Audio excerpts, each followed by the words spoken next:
Terima kasih kepada Bapak atas kata sambutannya. Semoga apa yang disampaikan beliau bisa bermanfaat bagi kita semua. Selanjutnya adalah acara inti kita, yaitu tausiah yang akan disampaikan oleh Dr. Dendi. Kepada Bapak dipersilakan.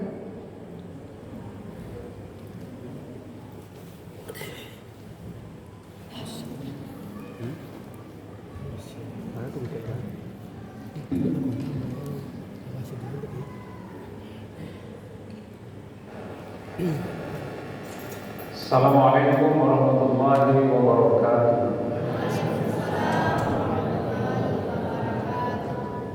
Alhamdulillahi rabbil alamin.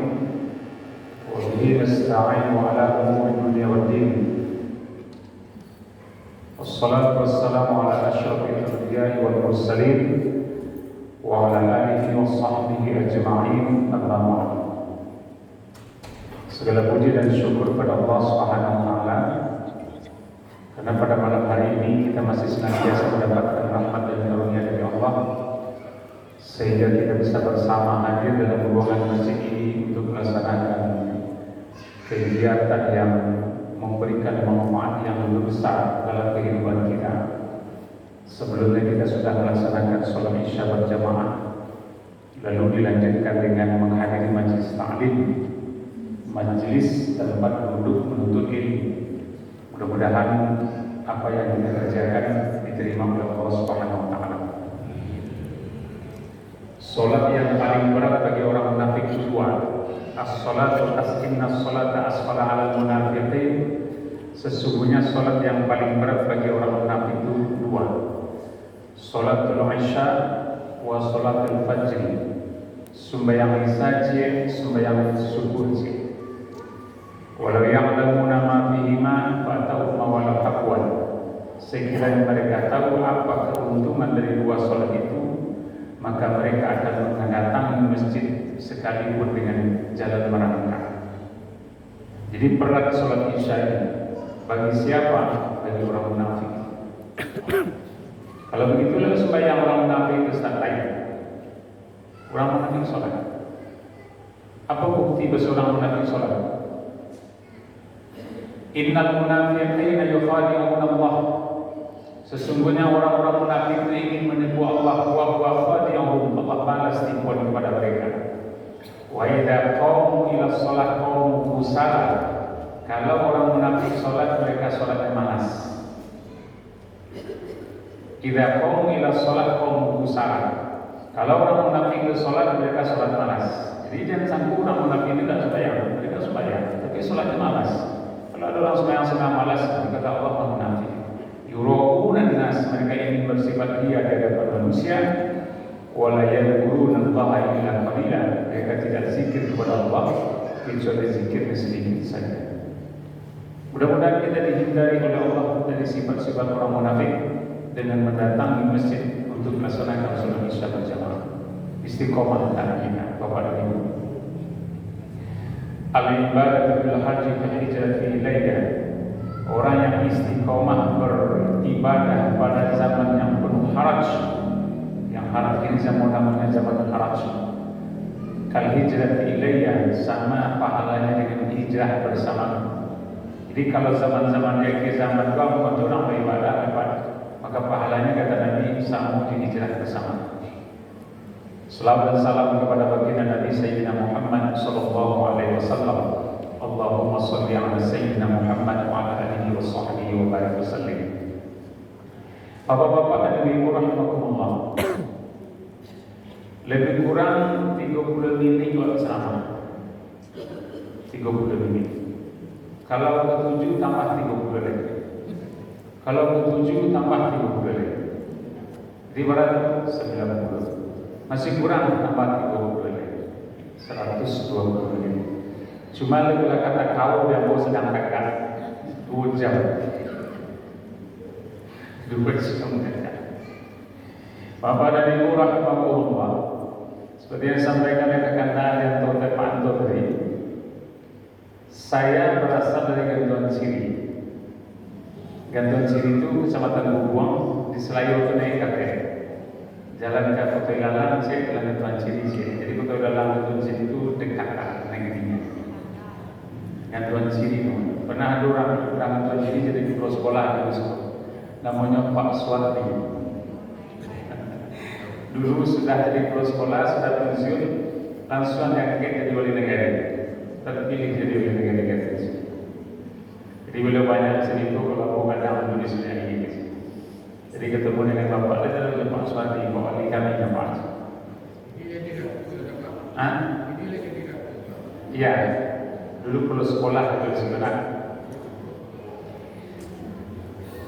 Kerja sehari-hari sebagai pendakwah di samping mengurus partai, termasuk juga mengurus koperasi. Di samping juga menjadi staf pengajar di beberapa perguruan tinggi. Nah, jadi hadirlah malam ini berceramah, mudah-mudahan ceramahku menyambung. Kalau nanti nampak ibu lalu kita sudah, berarti ibu tidak setuju dengan ceramah saya.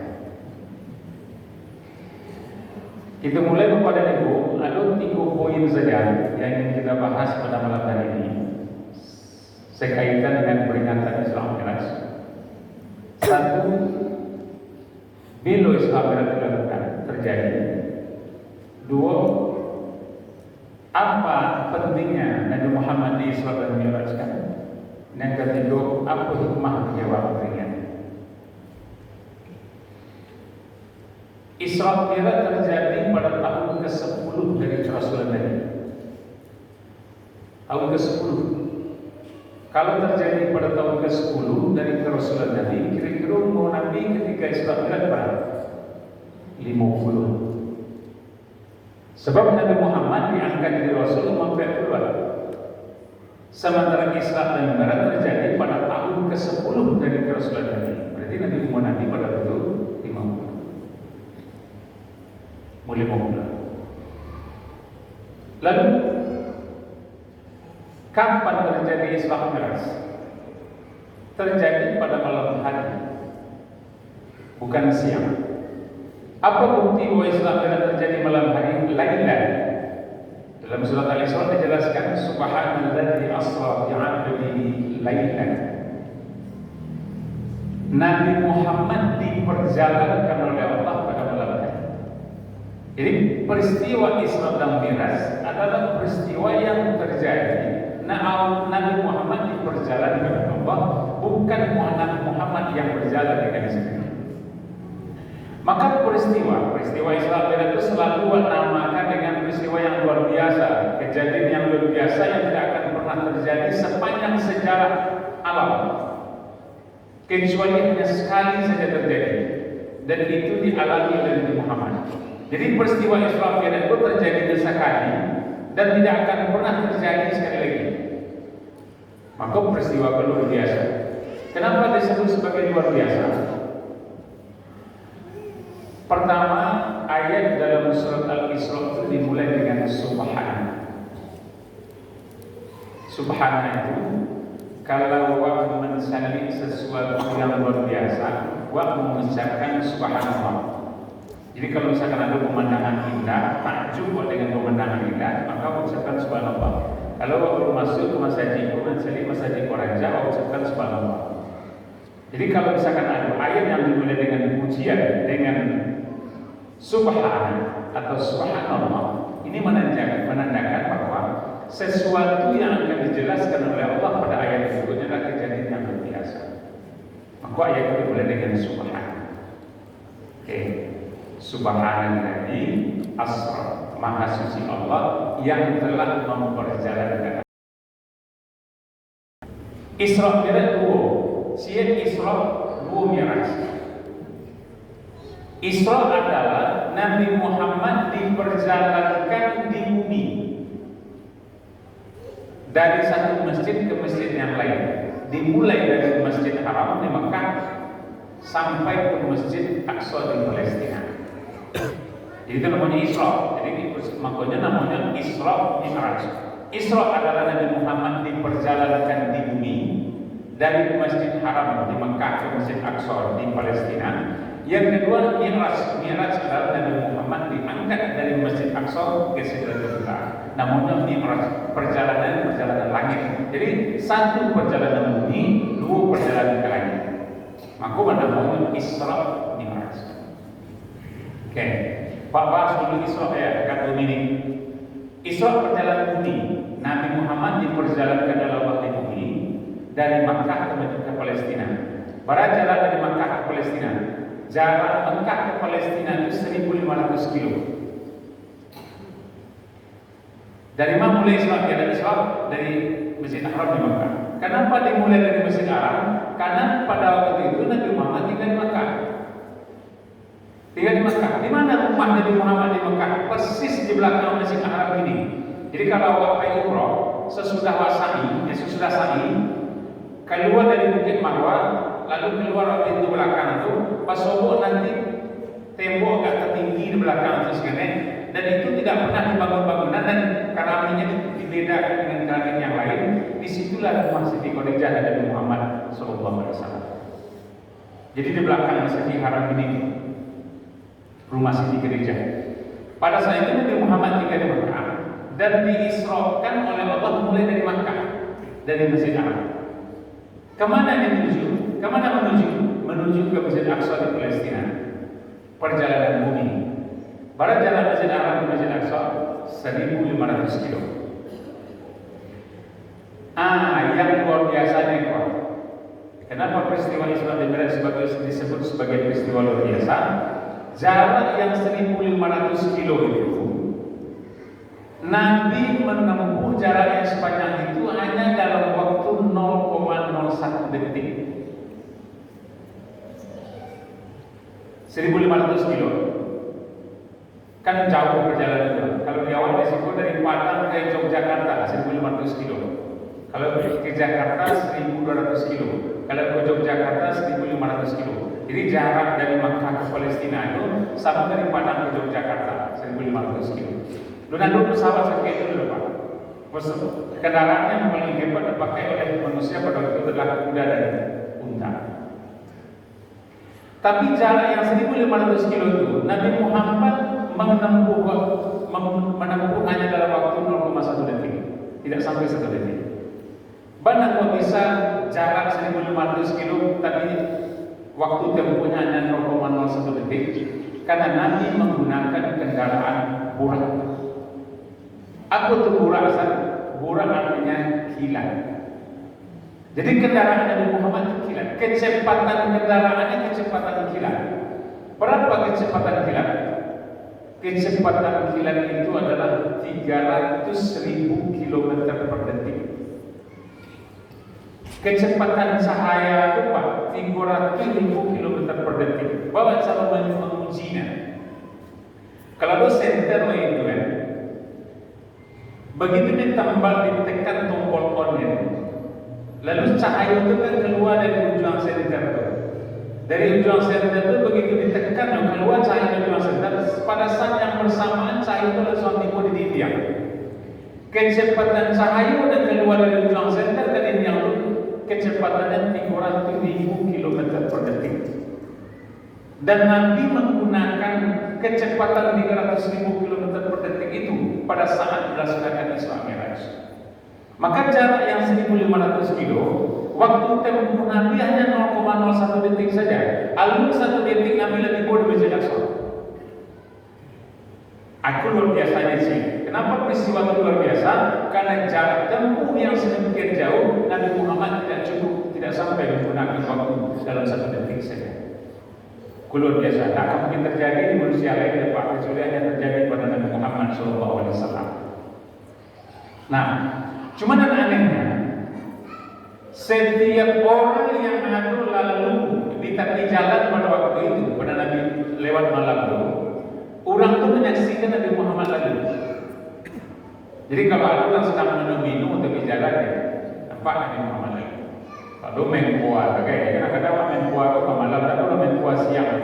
Selalu orang minum main kuah ke malam.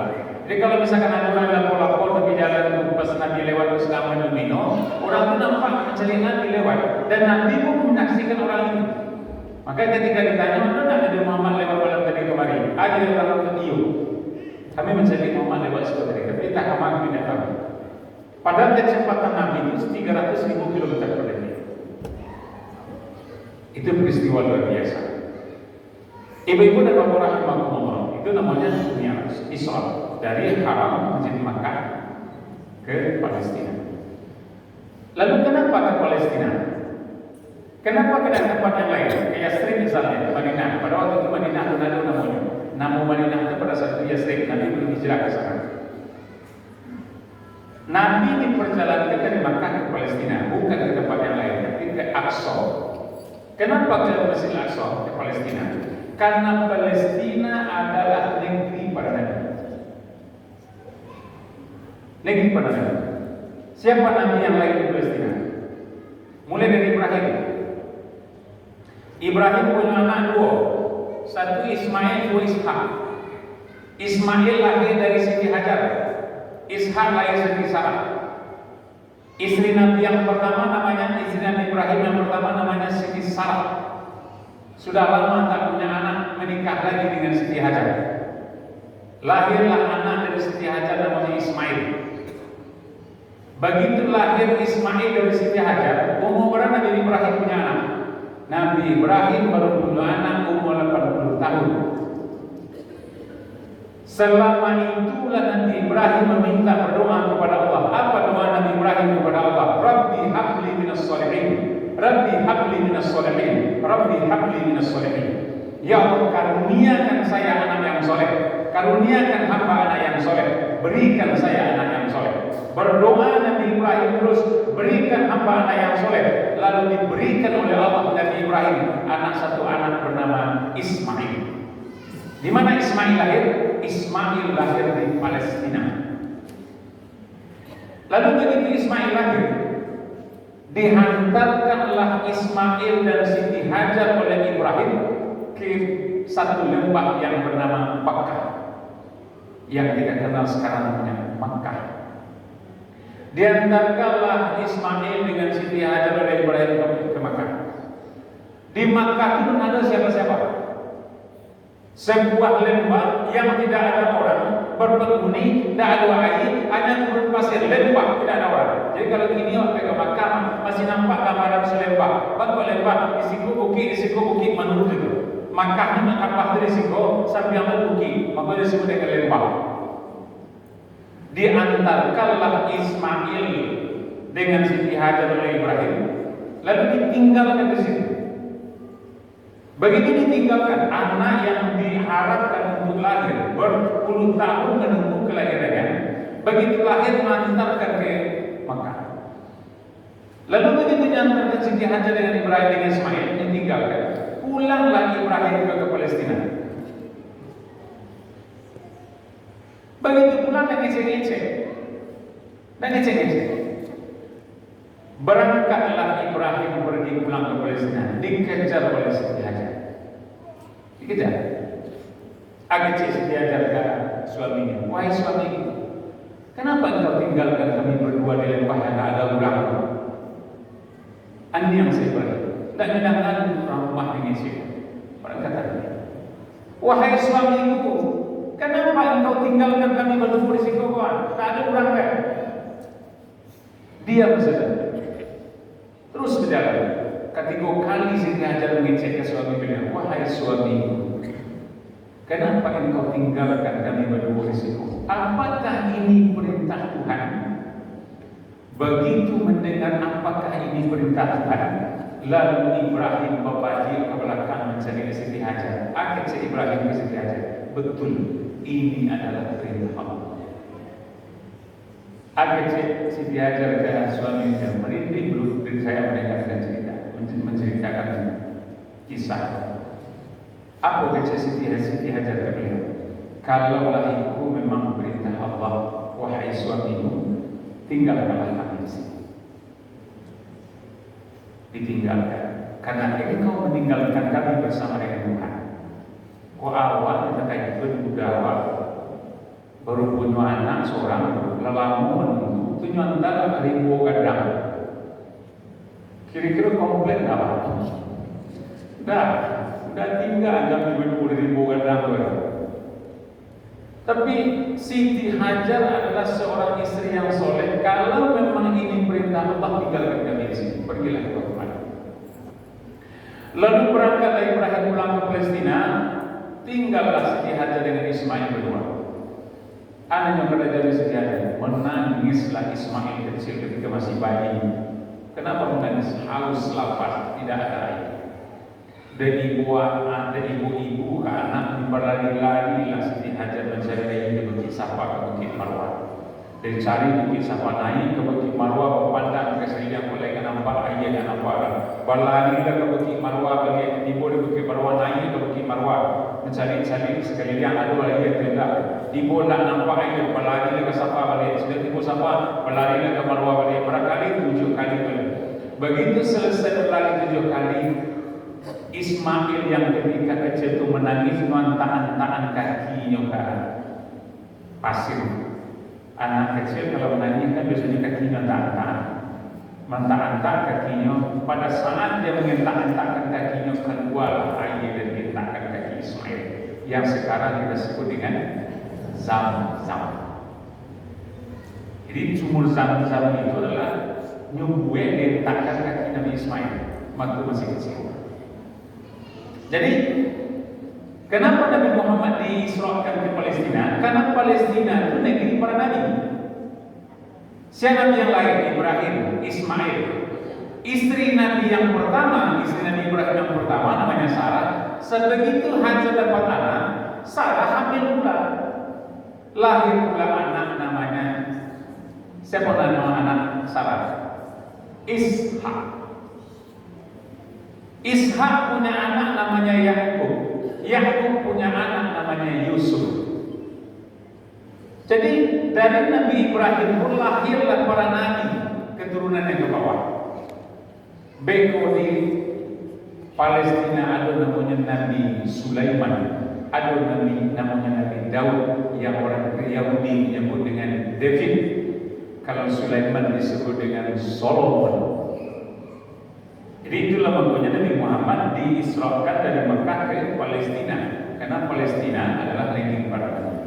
Hak saja ada di Palestina namanya Masjidil Aqsa. Ibu-ibu dan bapak rahimahullah, aku bertanya sih, kenapa orang Palestina itu ngotot mempertahankan Masjid Aqsa? Mode itu Yahudi menggempur Aqsa, menggempur Gaza, Palestina. Tidak ada yang gentar sedikit pun. Diserang Palestina oleh Yahudi, tidak ada soal. Tetapi apa kerja orang Palestina ke umat Islam? Wahai umat Islam dunia, bantulah kami. Cara bantu kami tidak perlu kalian datang ke negeri kami. Sebab kalau kalian pun datang ke sini, kau tidak akan sanggup menghadapi ini. Cuma membantu kami adalah tolong kirimkan kami makanan. Tolong kirimkan kami gandum, kirimkan kami beras, kirimkan kami roti, karena kami ingin melawan Israel. Jua kami lawan, kami bisa melawan ke Tapel, anak-anak kami bisa hambokkan dengannya. Yang penting kami bisa mempertahankan Aqsa. Kenapa orang Palestina mempertahankan Aqsa? Karena Masjid Aqsa adalah masjid sejarah umat Islam. Dan Masjid Aqsa itu sudah ada jauh sebelum Nabi Muhammad. Iku makanya kenapa disebut dengan minal Masjidil Haram ilal Masjidil Aqsa. Jadi kalau misalkan ada orang Palestina minta sumbang apa agilah. Berapa misalnya dia 10.000, 20.000, 30.000, ada pertanyaan. Ustaz, kenapa yang dihancurkan oleh Allah itu Los Angeles? Kenapa yang dibakar hangus itu Amerika? Kenapa Allah tidak hanguskan Israel? Padahal Israel lah yang menghabisi umat Palestina, masyarakat Palestina. Akhirnya kita jawab apa? Kalau gampang bagi Allah, apakah sulit Allah menghancurkan Israel? Tidak. Cukup diantarkan bola api ke Israel, hancur Israel. Tapi kenapa Israel masih ada sampai hari ini dan dihancurkan oleh Allah?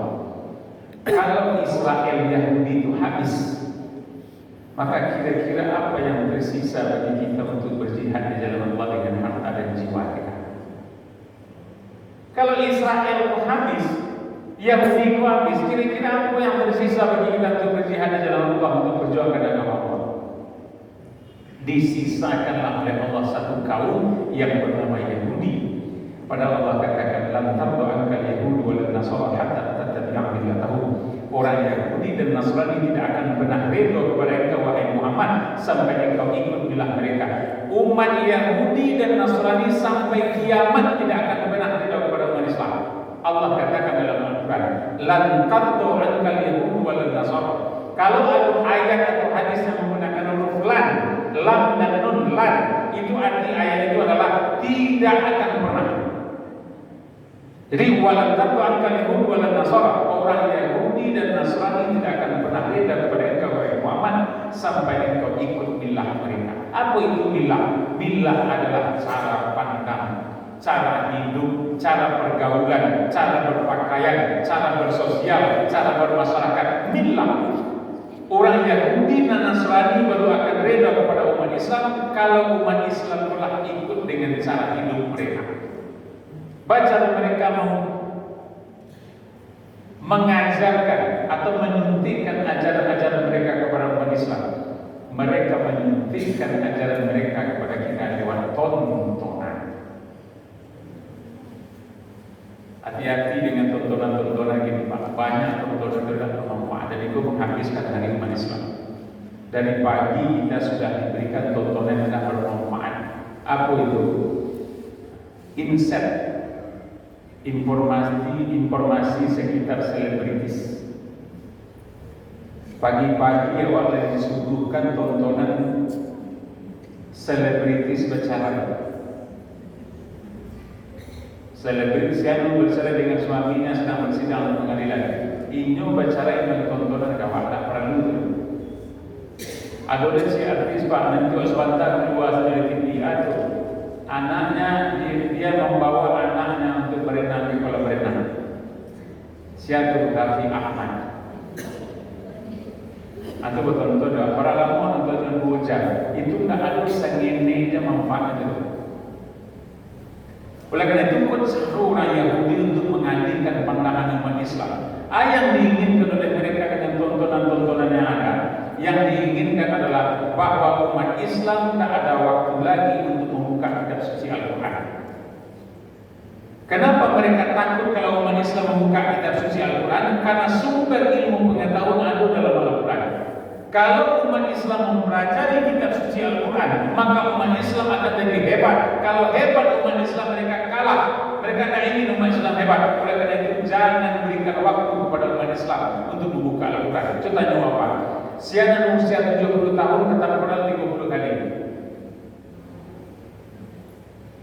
20 kali. 10 kali. Maaf ya Pak, antum dan berawat belum pernah khatam Quran walaupun sekali. Kitab suci ya apa? Pedoman dan pegangan hidup awak ikut dan tak bisa menyelamatkan dunia akhirat. Belum pernah khatam baca. Jangan kata dipelajari ya khatam dulu. Zalikal kitab la raiba fihi hudan lil muttaqin. Al-Quran itu tidak ada keraguan di dalamnya, petunjuk bagi orang-orang yang bertakwa. Kapan Al-Quran bisa menjadi petunjuk bagi orang-orang yang bertakwa? Kalau Al-Quran itu dibaca dan dipelajari kemudian diamalkan, baru bisa jadi petunjuk.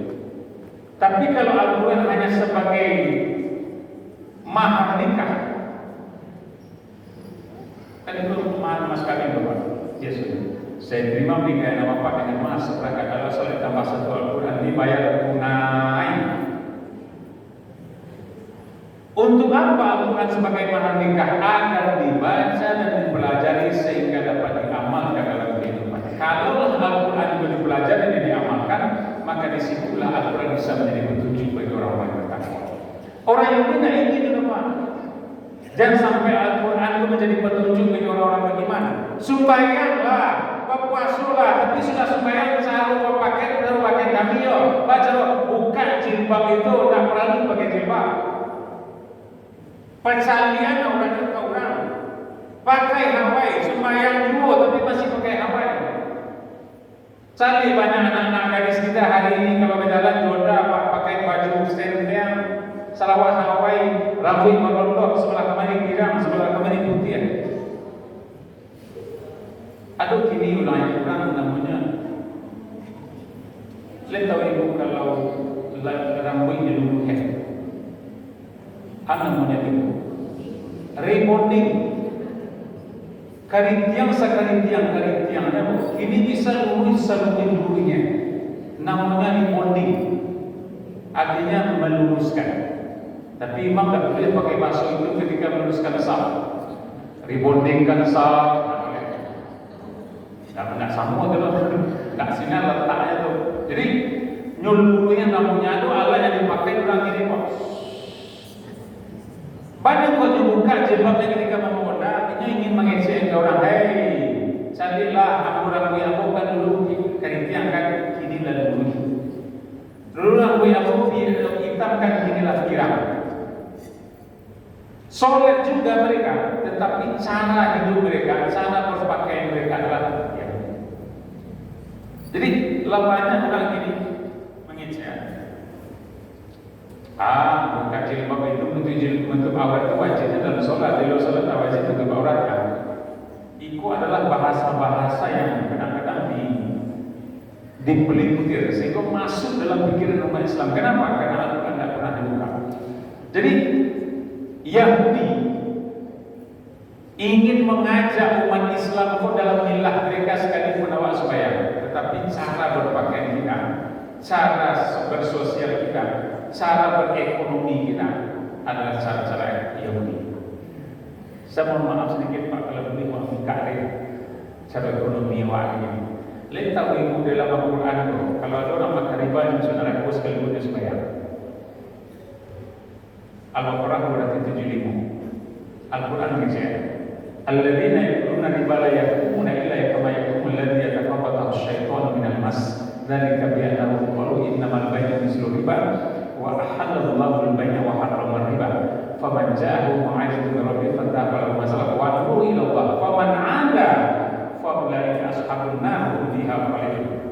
Orang yang makan riba, siapa yang makan riba terus mengulang makan riba, mereka akan masuk dalam neraka dan mereka kekal. Islam makan riba, sembahyang makan riba, puasa makan riba, berzakat makan riba. Ulaika ashabun nar hum fiha khalidun. Mereka masuk dalam neraka dan kekal dalam.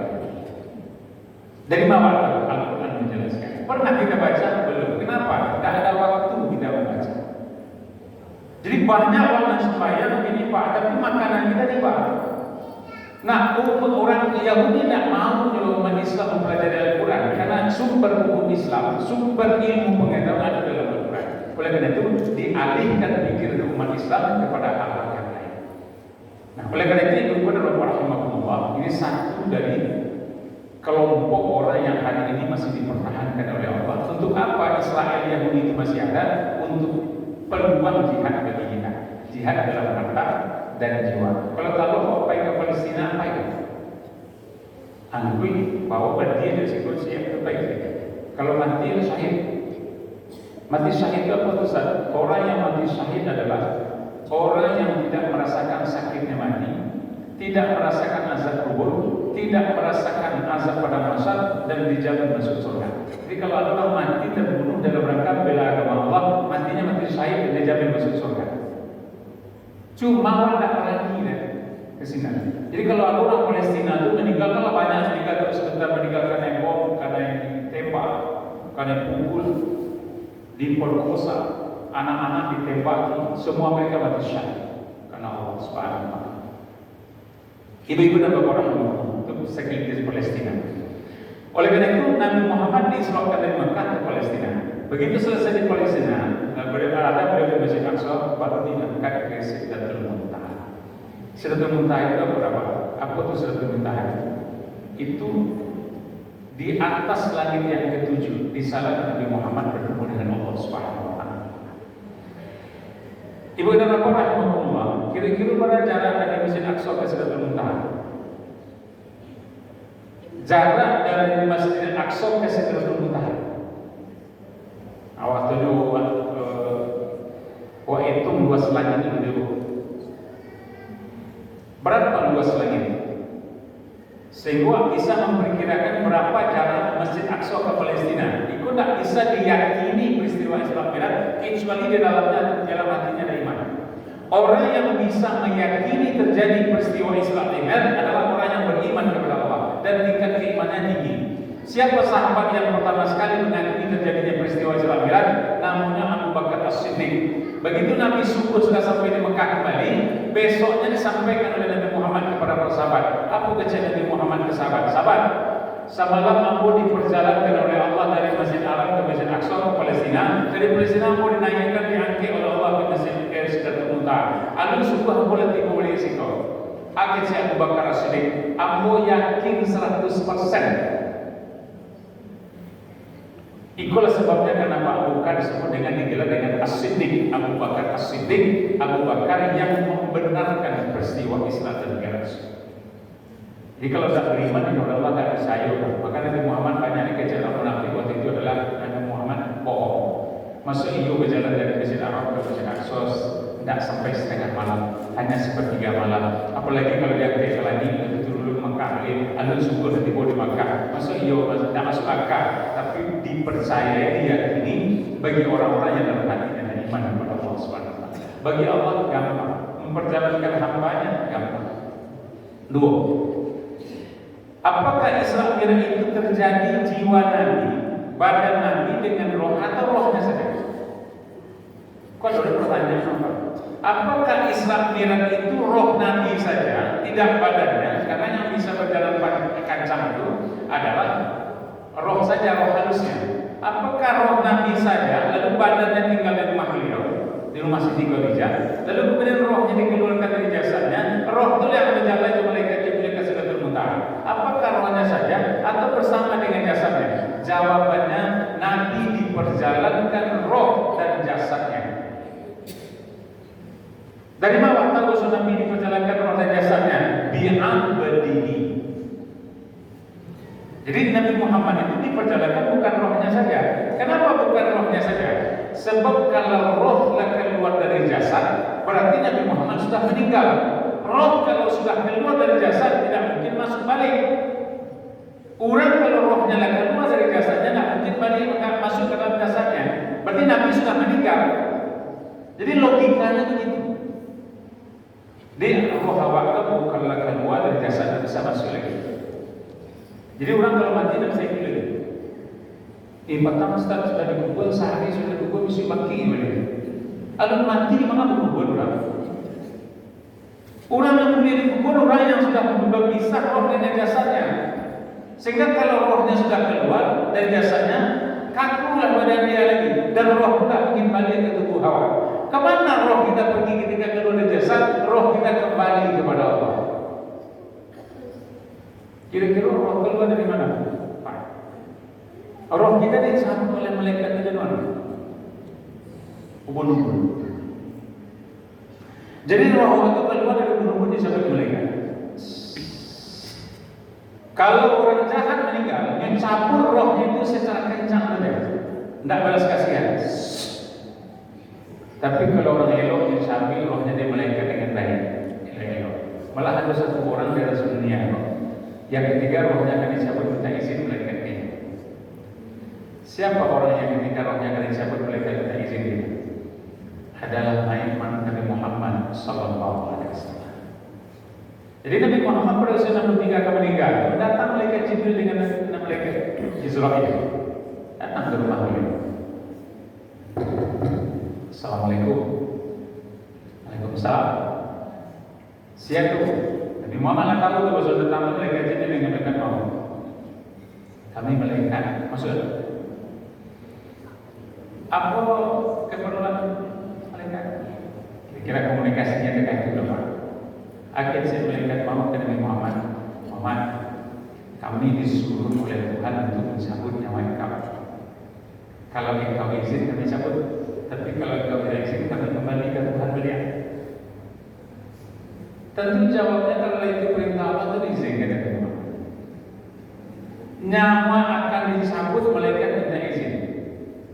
Kalau awak pernah minta izin malaikat kau akan cabut. Nah, ada orang Babylon sampai siapa izin? Bisa kesenangan sama, bisa tunggu sedang sama kalau tidak bisa itu. Kalau tipu cabai itu. Sedang sembayangan sapi, sedang lalu sapi, sedang burung sapi, sedang kesawahan sapi, sedang kerajaan sapi, di pasar sapi, ini lo nak sapi saja. Idza jaa jadu ala yastaqimu sa'ata wa la yastaqimun. Kalau ada sudah datang tak bisa dimajukan sedikit pun, tak bisa dimundurkan sedikit pun. Oleh karena itu ajar kita tak tahu bila datang. Karena tak tahu bila datang, persiapkan dengan sebaik-baiknya bila datang. Mulai itu 70, ini belum 20, masih ada 30. Nah, bisa saja bisa. Bisa saja usia lain, bisa saja sebulan lagi, bisa saja setahun lagi. Dia tidak pernah memberitahu kapan dia akan datang. Oleh karena itu persiapkan dengan sebaik-baiknya. Apa yang perlu persiapkan? Ada utang ibadah kepada Allah. Oke, kita baca sedikit lagi ya. Roh keluar dari berapa rasa sakitnya mati susah?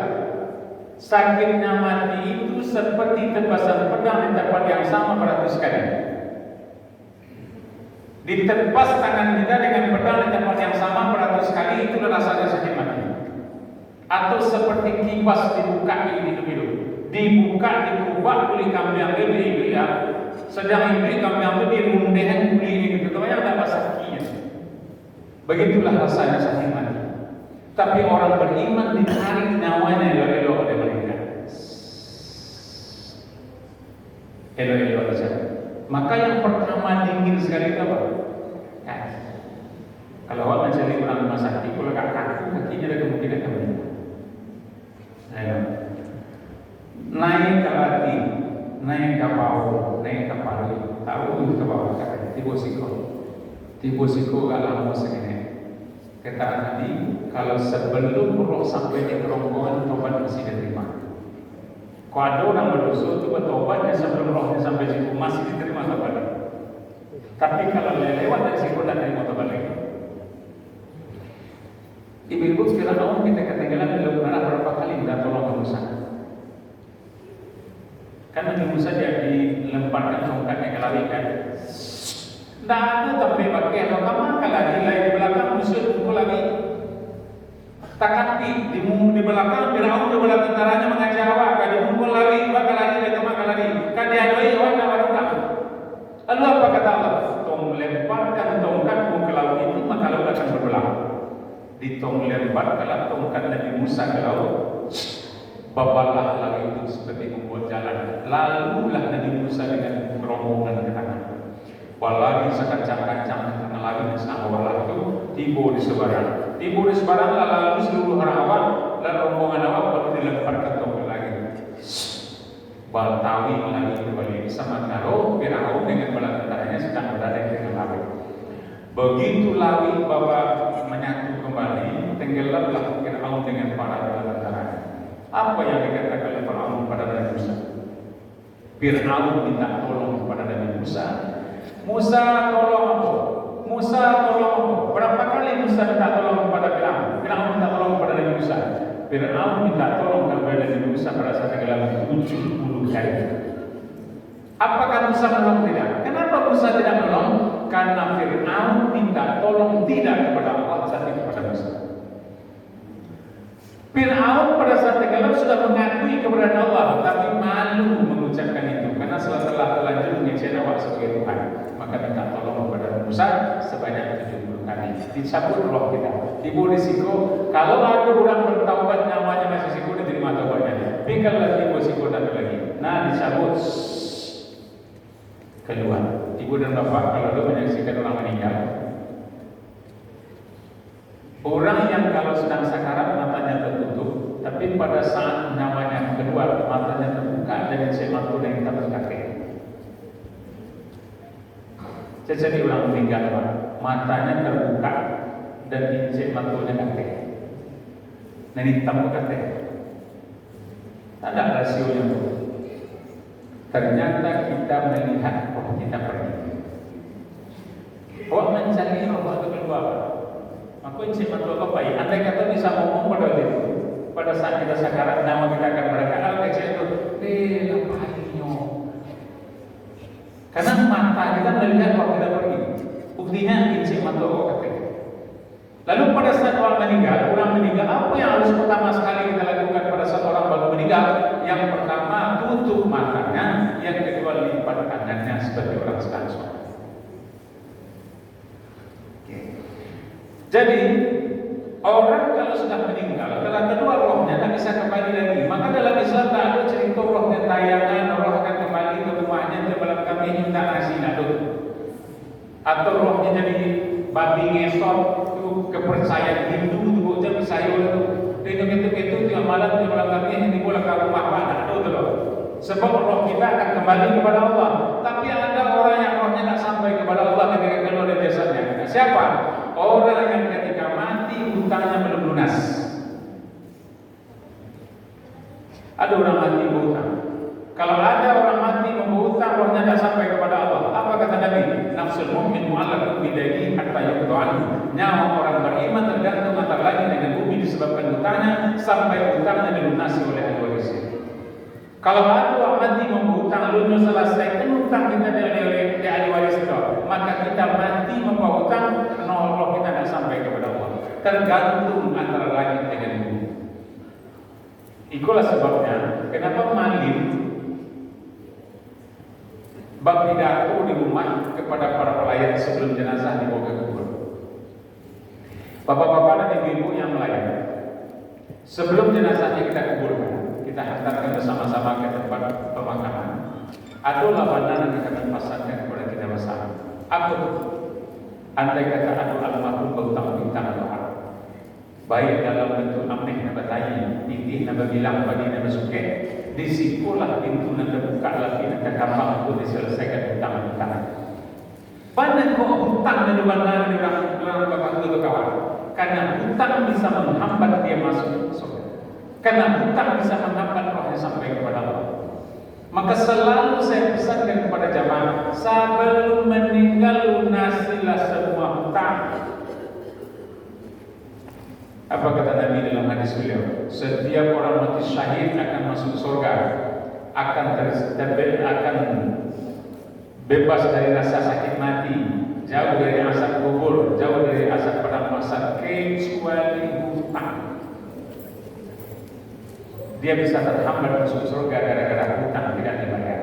Jadi ibu-ibu, bapak-bapak, kalau ada hutang ke orang, bayar. Sebab tak tahu nyawa kita kapan akan berpisah. Ada dakwah mati dalam menghutang? Ada. Contohnya, nama memboleh pak. Kalau ada orang mengenai suatu satu, itu nak ditebus sebelum mati, yang mati hutang. Berarti ada suatu satu. 1.000 suke atau 1 yamen. 1 yamen artinya 330 juta. Lalu sebelum mati kita utang yang 1 yamen itu tidak apa-apa orang punya yamen, maka kita mati membawa utang. Berapa utang yang kita bawa mati? 330 juta. Ikan ada jaminan pak, tidak punya awak.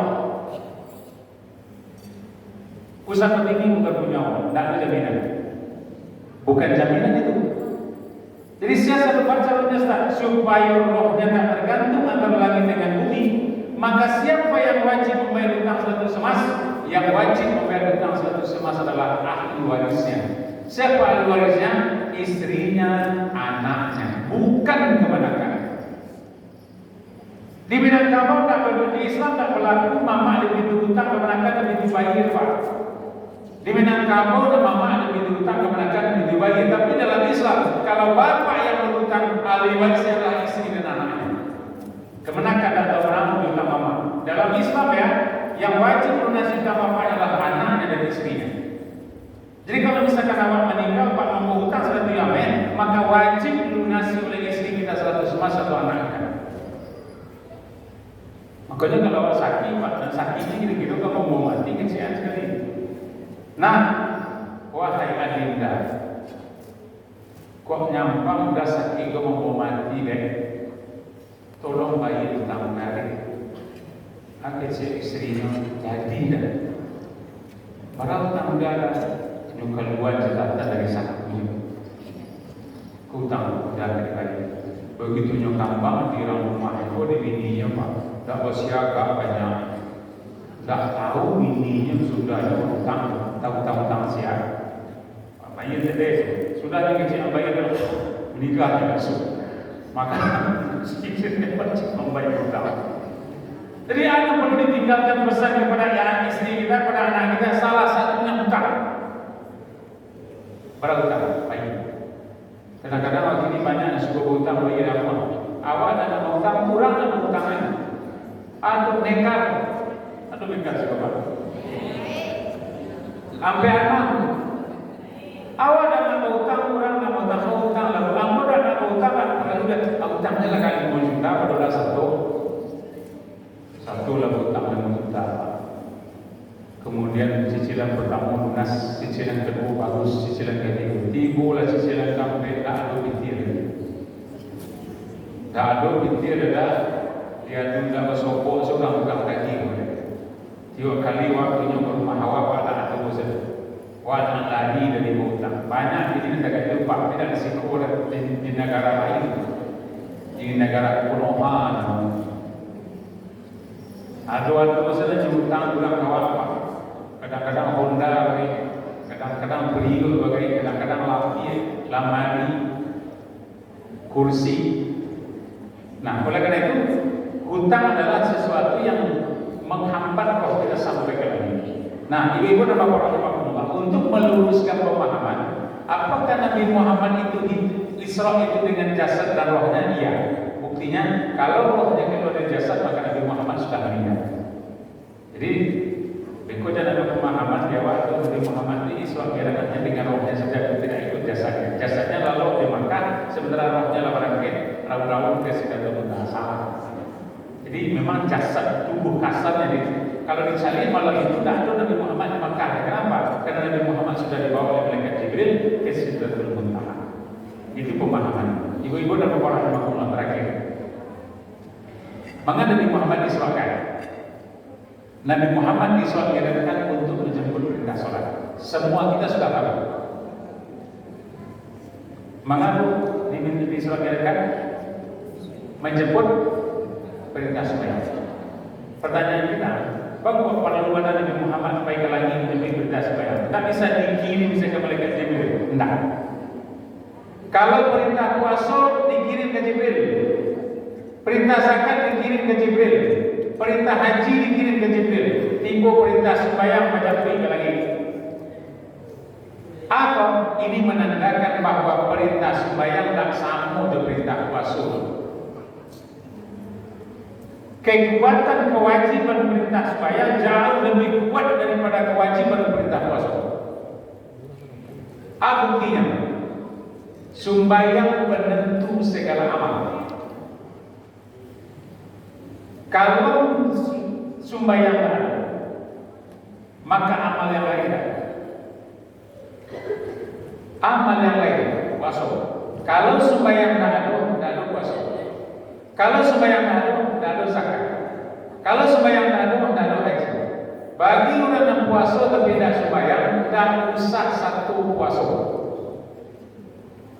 Saya katakan Pak, ada orang yang puasa tapi tidak sembahyang lain, tak usah. Kenapa tak usah Ustaz? Kan lahir ciri-ciri Ustaz sembahyang puasa sembahyang kau tidak puasa ke lain tak bisa. Pandang kau itu Ustaz. Hadisnya bunyi apa? Bunyal Islam ala khamsin. Islam itu didirikan 5 fondasi. Satu syahadat. Asyhadu an la ilaha illallah wa asyhadu anna Muhammadar Rasulullah. Begitu selesai bersyahadat, langsung sembahyang. Jam 10 orang bersyahadat pagi, masuk Baitul 2:30 wajib sembahyang sekali tidak tentu diwajib sialah, tapi sembahyang wajib ini. Artinya, siang yang mulia sembahyang adalah kurang dalam bersyahadat. Kalau tidak bersyahadat tidak boleh sembahyang. Kalau sembahyang tidak dibunuhnya. Jadi kalau orang Kristen nak cukup sembahyang tidak dibunuhnya, dan itu tidak akan dapatkan pahala. Kapan mendapatkan pahala sembahyang? Kalau bila bersyahadat, barulah terlaksana kewajiban ini. Oke. Yang kedua, bila orang wajib puasa, kalau boleh jelas sembahyang. Kalau tidak sembahyang, tidak wajib puasa. Sebab tangga yang ketiga dari rukun Islam itu sembahyang, puasa. Sadar, sembahyang, puasa. Bila orang melihat puasa, kalau jelas sembahyang. Kalau tidak sembahyang tidak usah puasa. Jadi saya sarankan Pak, kalau ada anak-anak tidak sembahyang, itu satu di puasa percuma. Kam min sha'imin laysa lahu min siyamihi illa al-ju' wal 'atash. Berapa banyak orang yang puasa tak ada hanya dapatkan dari puasa ini kecil lapar dan haus saja. Nah yang dapatkan hanya lapar dan haus, tidak mampu puasanya. Ghufira lahu ma taqaddama min dhanbihi, menghapuskan dosa yang berlalu, puasanya tidak mampu. Kenapa puasa tidak mampu menghapuskan dosa yang berlalu? Karena sembahyang. Jadi kalau ingin puasa sembahyang, tapi kalau tidak sembahyang tidak bisa puasa. Lihat tanggung jawab saya. Kenapa? Karena Al-Maidah Al-Baqarah 183, ya ayyuhalladzina amanu kutiba alaikumus syiyam. Orang yang disuruh untuk wajib puasa adalah orang yang beriman kepada Allah. Jadi kalau tidak sembahyang tidak bisa puasa. Lalu keempat, zakat. Siapa yang wajib berzakat ketika hartanya sudah sampai satu nisab? Orang telah berzakat, nalah sembahyang, nalah puasa. Kalau telah berzakat, setelah sembahyangnya, setelah puasanya, tiba waktunya sampai titiknya satu nisab, baru boleh mengeluarkan zakat. Amin. Dan cukup ambil bulan Mei, keluarkan setelah sampai satu nisab, keluarkan zakatnya seperempat, 2,5%. Bila orang wajib mengeluarkan zakat, kalau menyolat puasa, kalau menyolat sembahyang. Jadi kalau begitu, kalau tidak sembahyang, sedang wajib zakat besar tidak. Tidak usah. Kenapa? Karena sembahyang itu inti dari semua. Terakhir, siapa yang wajib haji? Adalah orang yang sembahyang, yang puasa, yang berzakat. Jadi rukun Islam dan lima itu jenjangnya satu-satu. Jenjang pertamanya syahadat, jenjang keduanya sembahyang, jenjang ketiganya puasa, satu sampai zakat, satu kelima haji. Jadi kalau ada orang haji tapi tidak sembahyang, tidak puasa, tidak zakat, itu percuma haji. Ada orang-orang di Makkah, tak pernah nampak ada orang sembahyang tidak, puasa tidak, zakat tidak, dan pulang sudah dari Makkah. Kalau pakailah pakai Pak Haji, rupiah Pak Haji, rupiah haji. Sembahyang percuma. Kenapa? Karena sembahyang itu inti dari semua. Jadi apapun perbuatan baik yang kita kerjakan di atas dunia, kalau tak sembahyang tak semua. Nah, ibu-ibu dan bapak rahimahumullah. Kalau ada suami awak mengantarkan binti pulang dari Karajo, dia coba binti lagi ikut binti. Dia dari pulang dari sawah. Lalu nyanyi awak belanja binti gajinya 100.000. Itu nyanyi ibu terima. Suami itu dapat pahala dari binti nyanyi 100.000 itu kalau suami itu lagi sembahyang. Tapi kalau suami tidak sembahyang, tidak ada pahala. Tapi ibu tidak usah tanya ke suami. Begitu ibu pulang dari sawah, itu nyakin ini 100.000. Agak cik ibu, agak cik suami, ma, itu ini 100.000. Agak cik mama, tunggu lupa. Tanya ma, le sembahyang apa di sawah kau? Tidak, mau binti apa lagi? Tak perlu. Agak cik bapa, tak berhenti. Masih susah keping. Jangan aku kalau mau boleh sini. Jadi ibu tidak usah, ibu tanya itu sembahyang atau tidak sembahyang. Lain boleh atau tidak boleh, tapi tidak ini nama ibu tidak dapat pahala. Kenapa? Syarat mendapat pahala dari pikir yang itu sembahyang. Tapi kalau tidak sembahyang, mati mana lain bunuh dewa, tapi tidak ada pahalanya. Kurang berkorban kalau saja Idul Adha Idul Sapi. Satu ekor sapi semental dagingnya lebih 50 kilo, harganya 35 juta. Ini berkorban kalau saja itu. Akhirnya Pak Pengurus, apa satu berkorban saya? Pada setuju hendak, apa sih itu? Anda tahu Pak Pengurus Lombok Kayuan? Itu jaminya. Bak budut jaminya. Kecil Pak Pengurus, tunggu dulu Pak. Mau tanya Pak dulu. Dia sembahyang Pak. Dia tidak, mau jaminya Pak gitu. Tak perlu. Akhirnya orang berkorban, nanti yang cari masa tinggal lagi sih. Cari masalah lain itu masalah terima saja. Cuma awak baju ini tidak dapat pahala dari jadi korban. Jadi kalau aku akan berkorban, dia sudah harus sembahyanglah. Tapi tidak usah sembahyang sepakkan saja akan berkorban. Nampaknya lah sembahyang saja sepakkan dia akan berkorban, Pak. Sembahyang. Kok sembahyang gini akan berkorban? Tunggu sembahyang kan? Kalau tidak berkorban, tidak sholat. Itu nak menginjil Tuhan. Jadi kalau misalkan bila orang diperintahkan untuk berkorban ketika hartanya sudah banyak, inna a'toina kal kautsar fasholli li rabbika wanhar. Sesungguhnya kami sudah memberikan nikmat yang banyak kepada engkau, maka sholatlah engkau karena Tuhanmu dan berkorbanlah. Bila wadi sudah berkorban dari harta nikmat yang banyak yang telah diberikan Allah kepada kita, kalau kita sudah sholat, fasholli li rabbika wanhar. Sholatlah kamu untuk karena Tuhanmu dan berkorbanlah. Sholat dulu baru berkorban. Jadi kalau misalkan nak sembahyang tak usah korban. Banyak mana pitih tak usah korban. Kalau tak sembahyang tak ada dulu. Ikut yang selalu dinyanyikan di kota 27 Rajab kan. Walaupun hidup 1000 tahun kalau tak sembahyang, apa gunanya? Kan itu lagunya kan. 1000 tahun mana juga tak ada gunanya kalau sembahyang enggak. Ibu dan bapak rahimakumullah, ibadah yang 60 tahun yang para jual awal akan mendapatkan kenikmatan surga yang lamanya 100 miliar tahun. Kita akan mendapatkan kenikmatan surga selama-lamanya.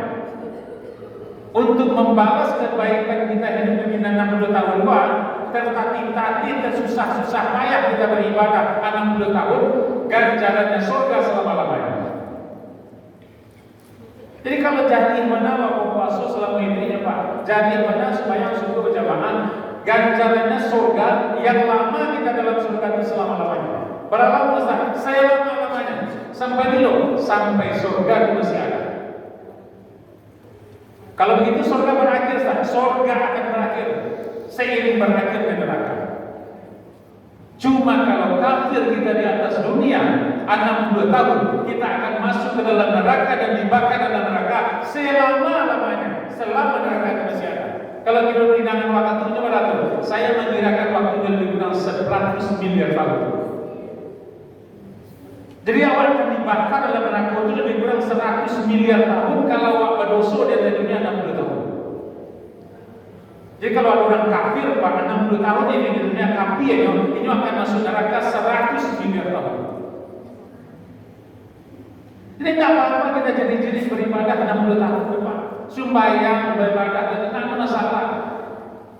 Uang yang 35 juta itu kecil nilainya untuk umrah itu karena ganjaran umrah itu adalah surga. Al-Hajjul Mabrur laysa lahu jazaa'un illa al-jannah. Haji yang mabrur itu tidak ada balasannya kecuali surga. Kalau balasan haji itu nilai 60 juta surga, uang 60 juta tidak 60 juta jadi kecil. Tapi betapa banyak orang kaya hari ini yang pernah mau melaksanakan ibadah haji sekalipun uangnya sudah ratusan miliar. Ibu-ibu dan bapak rahimakumullah. Jadi ibadah awal karajan itu akan mendapatkan ganjaran pahala yang kalau balik pahala akan masuk ke dalam surga. Fama man sablan mawazinu wa fi 'isyatir radiyah. Siapa yang balik timbang malu dia akan masuk ke dalam surga. Wa amma man khaffat mawazinu fa ummuhu hawiyah. Siapa yang ringan timbang malu dia akan masuk ke neraka. Jadi masuk payung pahala kabarnya timbangannya semua perbuatan baik itu mesti bernilai pahala dari sisi Allah. Pacarnya supaya binti sedekahnya masuk 1000 ke dalam sedekah dicatat oleh malaikat sebagai pahala. Ucapan assalamualaikum ke kawan ketika bersohor dicatat sebagai pahala. Kapan? Kalau Allah sembahyang. Basalam waktu kawan waktu tulus dari hati waktu mendapat pahala dari sisi Allah. Menolong orang Pak, tak genci orang, membuang dan duri dari jalan berpahala. Kapan pahala itu dicatat sebagai pahala? Kalau Allah sembahyang. Jadi sembahyang itu penentu dari sebuah amal. Maka saya kalau anak-anak awak sembahyang Pak, bapak-bapak jangan satu aman Bapak. Alun tentu aman di akhirat sekalipun ada dunia yang sembahyang. Sebab ada orang yang menjadi tanggungan kita yang sembahyang disebabkan awak. Ku amusaku ahliku naro, jaga dirimu dan keluargamu dari api neraka. Siapa yang disuruh jaga? Dirimu dan keluargamu. Siapa itu? Istrimu dan anakmu. Awal adalah aman kepada supaya tidak pernah tinggal puasa lain. Tapi anak yang jadi tanggungan awal Allah kalau tidak supaya dah hati-hati besok nyampe Allah surga. Enggak percaya kita buktikan nanti. Akhirnya awal dari timbang beri pahala masuk ke dalam surga. Begitu datang sampai di surga tipu anak apa boleh ke mereka. lupa. Malaikat tunggu sebentar. Orang berdua nak masuk surga tu ayah dan mak tu. Ini masuk surga kan dia. Sementara Allah begitu ditimbang pahala ringan. Karena mudah pernah sembahyang di dunia. Kamu masuk neraka kan? Iya. Cuma ingat malaikat, ambo ringan timbang pahala gara-gara orang berdua tu. Gara-gara ayah dan mak tu. Ini biarkan mudah sembahyang di dunia. Ini sibuk beribadah kepada Allah. Sementara ambo dibiarkan malaikat pun tak pernah diraukan. Subuh nak dijatuhkan ini lapai ke masjid. Ada si malaikat betul itu awak tak boleh berbohong. Al-yawma nakhtimu ala afwahihim wa tukallimuna aydihim wa tashhadu arjuluhum bima kanu yaksibun. Di dunia awak bisa bertutur dengan mulut tapi di akhirat mulut kita dikunci. Iya tu betul. Tangan menjadi saksi, kaki menjadi saksi. Tangan anda bicara, kaki menjadi saksi atas apa yang mereka kerjakan. Kau anda bisa berbohong dengan kita jujur di akhir mengatakan betul aku lalai dengan anak aku sebab anakku sampai itu anak muda sembahyang. Disebabkan kelalaian aku anak muda sembahyang masuk neraka. Awal masuk neraka semua anak aku. Ku anfusakum wa ahlikum nar. Jaga dirimu dan keluargamu dari api neraka. Jadi kadang-kadang awak masuklah amal sebab Salih ini banyak anak-anak yang subuh berjamaah ke masjid. Tolong tunjukkan satu masjid yang sembahyang subuhnya penuh dengan anak muda. Saya belum pernah bertemu masjid yang di mana jemaah subuhnya anak muda harus selami. Tidak ada. Belum pernah aku coba Pak baik di kota maupun kabupaten. Padahal Nabi mengatakan sab'atun yuzillullah fi zilli yawma la zilla illa zilluh. Ada 7 kelompok orang yang dapat naungan nanti pada masa di saat tidak ada naungan kecuali naungan Allah. Siapa salah satunya? Syabun nasya'a fi ibadatillah, anak muda yang tumbuh dalam ibadah kepada Allah Subhanahu wa taala.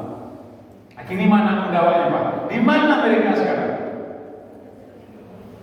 Mereka lah yang akan melanjutkan tongkat estafet Islam ini di masa depan. Mereka lah yang akan ketubah di siko. Mereka lah yang akan jadi imam. Mereka lah yang akan memenuhkan saf-saf sholat berjamaah. Tapi di mana ini Pak? Subuh kenapa nanti boleh situ? Apakah sudah dibangunkan? Belum. Tanggung jawab ayah sebagai suami. Oleh karena itu ibu-ibu dan bapak rahimahumullah, ku anfusakum wa ahlikum nar. Penentu semua amal adalah sembahyang. Lain sembahyang, lain semua amal. Tidak sembahyang, gugur semua amal. Alhamdulillah, apa aku membangun satu masjid yang nilainya 8 miliar. Ikut sedekah jariah Pak. Le mengaji juga siko, le sembahyang juga siko, le zikir juga siko, le ceramah juga siko. Mengalir pahala ke profesor yang dari Jakarta. Syaratnya profesor itu sembahyang. Alhamdulillah sembahyang. Mengalir pahala sholat di masjidku kepada beliau selama-lamanya sampai kiamat nanti. Akan langsung beliau masuk surga. Baralah kabarnya timbang malu beliau nanti di surga di akhirat Pak. Fa'amman man saqulat mawazinu, siapa yang baik timbang malu masuk surga.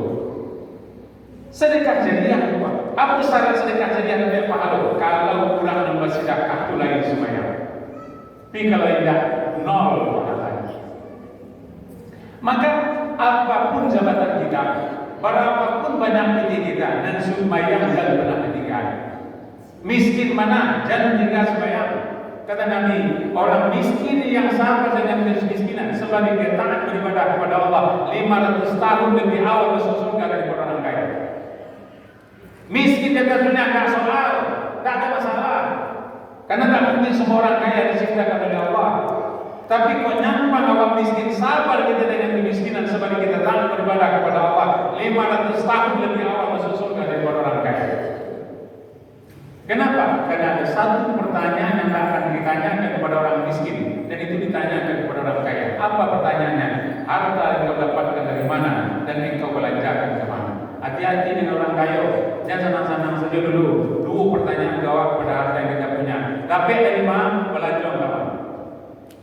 Orang miskin tidak ditanyakan itu. Engkau bisa capai masuk surga. Apa syaratnya? Kita taat beribadah kepada Allah supaya kita sabar dengan kemiskinan. Jadi kalau masih miskin di dunia sembahyanglah. Karena tidak ada apa-apa kita dunia, hanya satu yang kita harap apa? Tidak apa-apa lah kita miskin di atas dunia. Dialah yang selalu ada, rumah dialah lewat, lampu dia ada, TV dia ada, handphone dia lah, handphone dia dalam bawah saja. Tapi kita nanti di surga berkumpul. Baca supaya berkumpul di surga. surga adalah sholat. Jadi semua ibadah yang kita lakukan tidak ada nilainya kalau sembahyang tak ada. Sebutlah ibadahnya: sedekah, menolong orang, menyelang binti orang, puasa sunat, baca Quran, zikir, tak ada nilainya kalau sholat tidak ada. Apa buktinya? Al-Baqarah Allah katakan, aqimus sholat wa atuz zakat. Dirikan sholat dan tunaikan zakat. Wa ma tuqaddimu li anfusikum min khairin tajidu indallah. Apapun perbuatan baik yang kau kerjakan, engkau mendapatkan pahala di sisi Allah. Kapan pahala kita dapatkan dari perbuatan baik? Kalau kita sudah sholat. Jadi sembahyang tidak bisa main-main, Pak. Ini adalah ibadah harian yang penentu semua amal. Faidah qudiyatish shalah fantashiru fil ardi wabtaghu min fadlillah. Kalau kamu sudah selesai melaksanakan sholat subuh, bertebaranlah kamu ke bumi dan carilah karunia Allah. Bila boleh mencari karunia Allah kalau selesai sembahyang subuh. Kalau tidak sembahyang subuh, tidak boleh mencari karunia Allah. Kalau sempat dicari, tidak berkah mesti dapat. Itu kajinya, Pak. Atau tidak orang yang sedang subuh tapi satu ke sawah lain dapat duit, tidak berkah hidupnya. Padahal kalau nilai perbuatan kita 24 jam, umat orang beriman adalah ibadah 24 jam, Pak. Siapa bilang tidur kita malam dapat pahala? Dari jam berapa malam? Jam 9 sampai jam berapa? Sampai jam 4 pagi. 9 sampai jam 4 pagi bersama 4 pagi nilai ibadah sisi Allah. Kapan? Bismika Allahumma ahya wa bismika amut. Tapi sesudah sholat isya kita tidur pun mendapatkan ibadah di sisi Allah, dapatkan pahala tidur itu, Pak. 24 jam nilai ibadah kita kepada Allah. Kapan? Kalau lagi sembahyang. Oleh karena itu, ibu-ibu dan bapak rahmatullah, sholat itu bukan ibadah main-main, tapi sebagai penentu. Apa gunanya banyak ide kalau tak sembahyang? Kayu mana kalau disombongkan kayu itu, Pak? Apa kayu tak sembahyang? Lalu sekayu aku lah, Pak. Kalau aku lagi solo pun mantu kayu, alun sakayu korun lho. Alun sakayu Sulaiman. Berapa kekayaan korun? Korun kekayaannya untuk membawa kunci gudangnya butuh 3 ekor unta. Membawa kunci gudang 3 ekor unta ya. Satu gudang emasnya tak banyak. Satu gudang emasnya.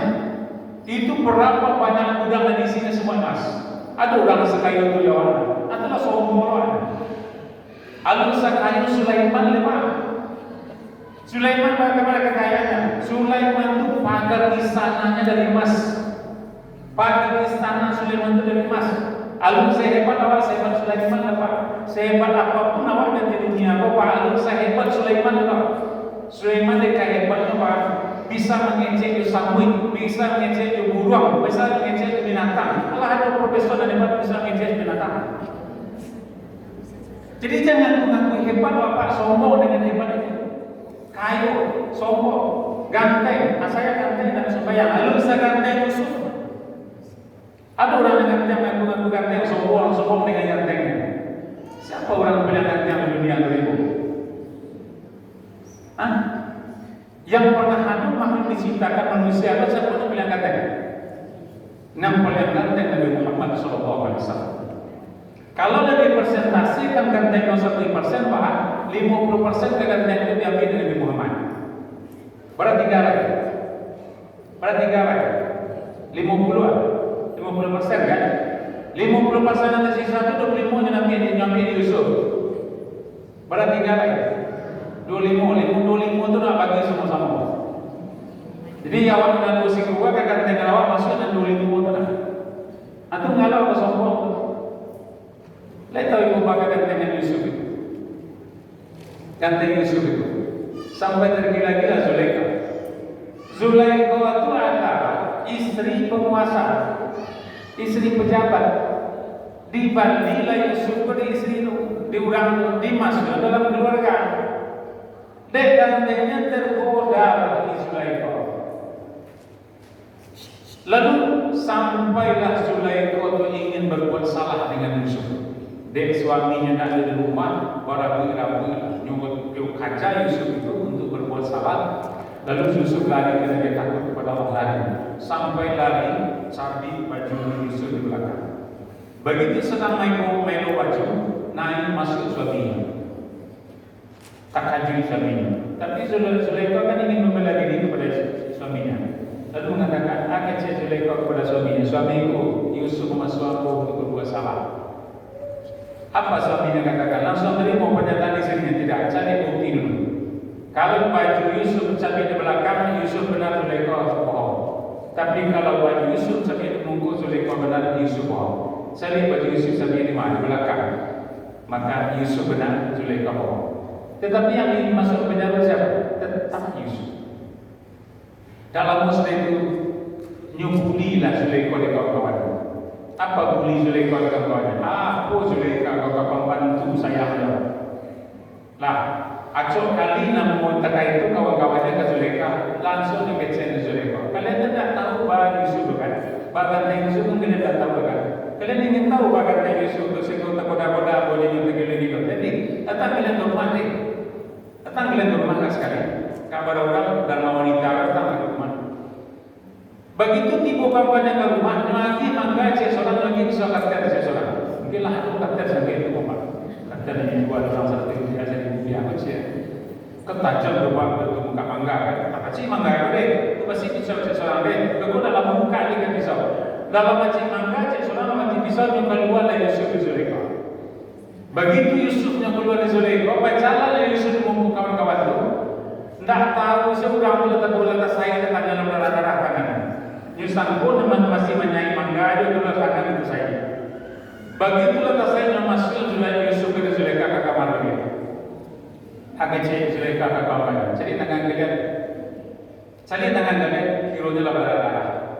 Sekali kalian mencari Yusuf letak itu kalian mencari menaik tangan. Kuno lupa aku tu hari jadi ganteng Yusuf. Jadi kau ada orang yang ganteng, kamu heran anak-anak muda gitu pak. Kau tiba artis Korea di Jakarta, pada bandara menunggunya. Iko nak mengawal ini. Apalagi kau ada grup-grup band Jakarta itu tiba di bandara tu pak. Tu di bandara tu dah masyarakat menunggu. Masyarakat dari ini mencari. Memang mana ini? Yang kau tak kait bandara lagi bersobo artinya. Sampai selesai bila itu pak.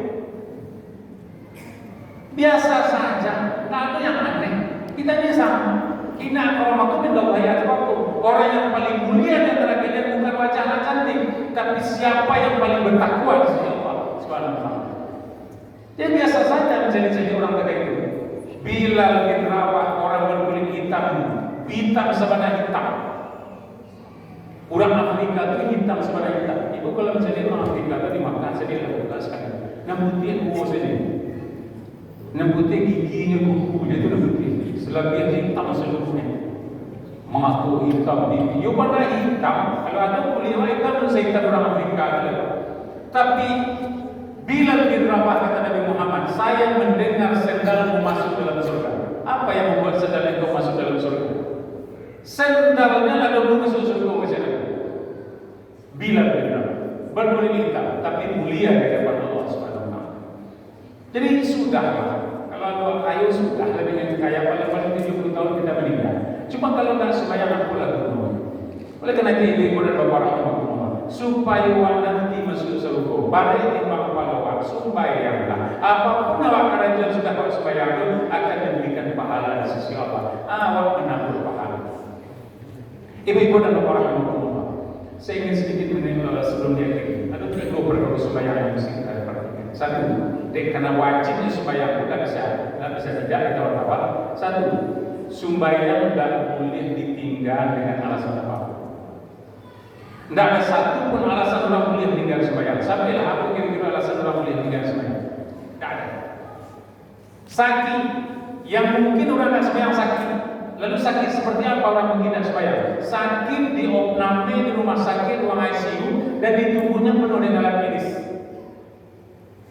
Impus di dua oksigen ya, oksigen, detak jantung, impus,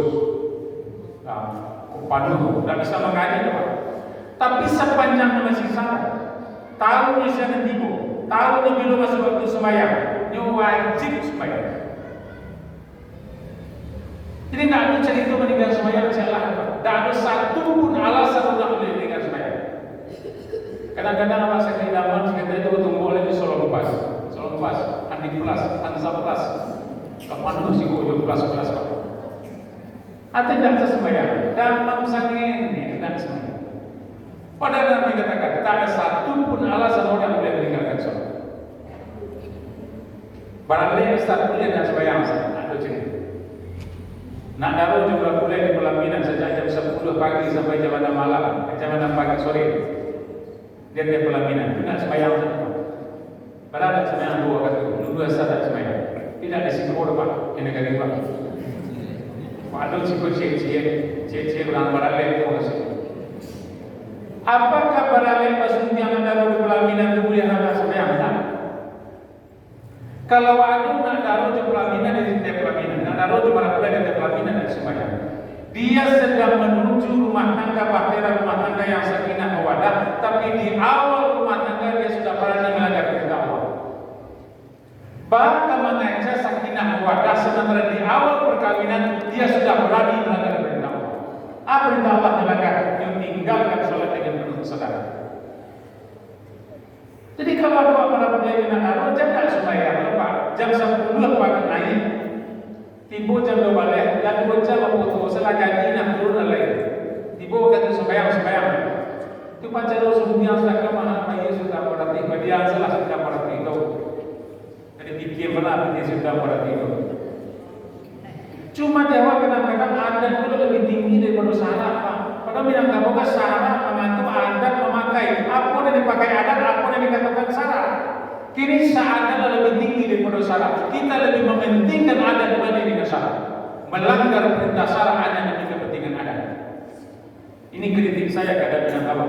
Kalau orang Minangkabau melaksanakan adat Minangkabau dengan sesungguhnya dijamin masuk surga karena adat berseni syarat berseni kita Allah. Syarat mengatur adat memakai. Ada yang memakai adat Minangkabau apa yang dikatakan oleh syarat kita berdoa subhanahu wa ta'ala. Jadi jangan salah Pak. Jadi kalau ada adat Minangkabau bertentangan dengan syarat dijamin bukan adat Minangkabau. Kalau ada adat Minangkabau bertentangan dengan syarat dengan tidak buat dijamin bukan adat Minangkabau. Contohnya, orang sedang berharap pakai bulu. Berharap tahu kan? Berjujur juga. Ada nasi lama, ada selimut mode tiek, ada kue, ada ayam siku radang berbakar. Orang-orang itu bukan baju beludru banyak. Ada Minangkabau. Cuma ketika ibu-ibunya terbuka lehernya pasti itu bukan ada Minangkabau. Kenapa? Kalau dia pakai ada Minangkabau pasti dia butuh obat. Karena ibu adalah orang perempuan. Bangga dia buka diri dia pakainya sedang beradat pada tu ada Minangkabau pasti bersedihkan kita berdua. Kenapa dia membuka egonya? Ini menjadi ameh orang Pak. Kalau mau pakai jilbab satu tak nampak ameh apa Ustaz. Padahal pun 20 masalah kepala lu boleh mau balik Pak. Iko ko salah iko ko salah ko tigo. Nah semua balik kan? Ko tigo. Ko 10. Ameh nak pasang di badannya ketika 200 lebih ameh. Hati-hati ibu-ibu nak pakai ameh, tak ada masalah. Cuma kadang-kadang banyak kini istri berhias untuk suami orang. Perempuan kini berhias untuk suami orang bukan untuk suaminya. Bila perempuan berhias rancak kalau lepas barang lain ingin dicari lagi ulang. Tak gitu. Coba ibu berdua saja udah, le pakai tak itu. Dasar lebih kuali dan cuci. Banyak nak di situ. Kalau lebih dua saja udah apa? Bila ibu boleh puan rancak, kalau ada rancak, ikut lain air. Bagus. Ada orang yang neran apa? Nyuci bulu apa? Nyuci bulu apa? Lalu tentu kotak. Lah, kapai barangnya kondangan ke kubuang di Jawa Barat. Itu tidak mungkin tak ada mungkin Pak. Pakailah pena, pensil tu. Lah, rancak tadinya kalau kita balik. Di botol perang barangnya sama pakai impe mati. Lah, kalau bapak lupa juga deh Pak. Angin tisu itu kan. Lama serak nanti ibu kembali. Kurang galak awak galak bunyi ya bro. Itu galak awak apa kalau galak lepor lagi bos ibu tak apa. Tulen orang masuk hidup kau dicukur bala. Ikut pemberian Allah. Jadi rubah-rubah. Mangga dicukur juga. Emang kemana kalau dicukur? Heran dicukur. Ibu-ibu dan bapak rahimahullah. Banyak ibu-ibu ini berhias untuk suami orang, bukan untuk suami sendiri. Ibu-ibu berhiaslah untuk suami ibu, bukan untuk suami orang. Kadang-kadang kalau lebih beralih, bapak keluar bajunya mulai rancak, ibu buat alternatif.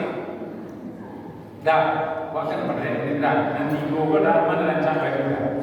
Dia udahnya nama kak, sembarang saja. Barang dipakai. Lebih dah. Baik beralih itu rancak baju. Di rumah dasar 3 hari dah masak buat dah. Lah, iyo bapak. Lah, bapak kecil. 6 kali balik ke Pak. Bagi betul sebut. Kalau samping Pak, samping tiba tu pernah balik ambil rendang, ambil sampah, tak nampak. Mana sampah? Apa nampak? Aku nak bisa itu. Jadi kadang-kadang Allah sang-sang itu digaya, sang-sang itu digaya. Oh, amin. 3, hampir 5. 5 orang balik Cina tu. 2 simpang ke kanan, belum ke kiri. Nak apa jadi? Ibu-ibu dan bapak rahimahullah, berhiaslah ibu-ibu untuk suami ibu, bukan untuk suami. Sebab kalau ibu membahagiakan suami ibu dengan berhias, ibu dapat pahala dari sisi Allah. Dia tidak akan mencium bau surga bagi istri yang berhaka kepada suami. Istri yang berhaka kepada suami tidak akan pernah mencium bau surga. Mencium bau surga saja tidak boleh masuk. Oleh karena itu berhias ibu untuk suami. Ketika suami ibu datang ke rumah, layanilah dengan Assalamualaikum, Waalaikumsalam. Kalau pulang bapak dari sawah, iyo lah, hanya barang bapak. Ambil sapinya, ambil anggunya, ambil sabar. Lah, sudah itu pagi kopi. Kopi pak, di mama yang berjalan. Sudah itu aku kecil mengaji tadi pak. Capek nikah. Tidak ditanya oleh sembahyang. Jadi layani suami dengan sebaik-baiknya sehingga suami betah di rumah. Kapan suami bisa betah di rumah? Kalau istri melayani dengan baik. Itulah sebabnya kenapa Nabi mengatakan baiti jannati, rumahku adalah surga. Kenapa Nabi mengatakan rumahku adalah surga? Karena ketika Nabi berada di rumah, Nabi seperti sedang berada dalam surga. Siti Aisyah itu memang luar biasa sayang ke Nabi dan melayani Nabi dengan sebaik-baiknya sehingga Nabi betah berada di rumah. Apa panggilan Nabi ke Siti Aisyah? Iya, Umayyah. Wahai istriku yang kebela-bela. Nabi itu mesra dengan Siti Aisyah. Kalau Siti Aisyah dipanggil oleh Nabi dengan ya Umayyah, berbunga-bunga hati. Awal Pak, si istri itu mesti dipuji Pak. Kau rancang badannya puji, kau rancang bajunya puji, kau rancang makanannya puji, lama makanannya puji, kau kata masa-masa misalnya, kau kata masing-masing makanannya puji, tapi kecil lamanya sampai agak murah garam ini yakin makin lupa. Puji, kenapa? Istri senang dipuji, itu bu, senang dipuji, senang hatinya kalau dipuji masakannya Pak. Dipanggillah oleh Nabi Muhammad, ya Umayyah, wahai istriku yang kebela-bela. Dia awak kadang-kadang lain mesra. Kecewa karena rumah ya Suwaidah. Wahai istriku yang hitam-hitam. Kebetulan hitam beliau. Mesra lembut tapi menyakitkan. Menyakit. Lembut mesra cuma menyakitkan dan enak dipanggil. Lah, sembahyang tak boleh. 2. Supaya tak boleh digantian. Supaya ibadah personal, ibadah pribadi tak boleh digantian. Tak ada satu pun orang yang boleh menggantikan salat. Bagaimana dengan puasa? Puasa boleh digantian. Zakat boleh digantian. Haji boleh digantian. Apa namanya? Haji badal, umrah badal. Zakat boleh dibayar orang. Puasa boleh digantian kalau meninggal. Man soma, man mata wa la siam. Siapa yang mati membawa hutang puasa, soma lahu waliyus. Puasanya dibayarkan oleh waris. Jadi kalau hutang puasa bisa diganti oleh wali waris. Tapi kalau timbul di sembahyang tak boleh diganti. Nah, Tolong ganti sembahyang maghrib apa aja. Dan di sembahyang maghrib. Nah, ketiga, sembahyang tak boleh diulang. Aku perlu saya jelaskan. Bab kasih ulang. Sembahyang Isya dan sama kerajaan tak pokoknya boleh sekali kamu. Tak boleh diulang sekali lagi. Bab tak boleh diulang. Sembahyang yang boleh sekali dalam satu waktu. Oleh karena sembahyang yang boleh sekali dalam satu waktunya, maka pastikan solat kita adalah solat terbaik yang pernah kita kerjakan. Solat Isya ko solat terbaik, maghrib ko solat terbaik. Baca menjadikan solat terbaik yang pernah kita kerjakan. Pastikan wudhu kita benar, pastikan pakaian kita suci, pastikan aurat kita tertutup, pastikan tempat solat kita suci dari najis, pastikan bacaan solat kita benar. Karena sembahyang itu biasa kali. Ustaz, Rasul sudah usul sembahyang apa dari Ustaz? Boleh ulang balik, tak boleh. Ustaz, tadi imam dah baca bismillah, Ustaz. Mampu sementara keyakinan aku pakai bismillah Al-Fatihah. Dia boleh ulang balik, Ustaz? Tak boleh. Sembahyang biasa kali. Oleh karena itu sembahyang sekali, pastikan sembahyang itu sembahyang terbaik. Khusyuklah sekhusyuk-khusyuknya. Usalli fardhu isya'i arba'a raka'atin ada al-ma'mum lillahi ta'ala. Allahu akbar. Khusyuklah sembahyang. Apa balasan orang yang khusyuk dalam salat? Ulaika humul warisun, mereka akan mewarisi apa yang akan diwarisi. Alladzina yarisuna al-firdausa hum fiha khalidun. Mereka akan mewarisi surga Firdaus dan mereka kekal di dalamnya. Siapa dia? Alladzina hum fi sholatihim khashi'un, orang yang khusyuk dalam salat.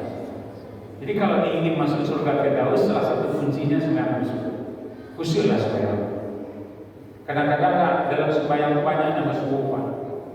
Kunci nanti hilang sebelum sembahyang apa saja. Kalau kan hilang kunci lepas lewat, di mana sebuah-sebuahnya dalam sembahyang. Allah. Aneh. Wabantah kunci kedua.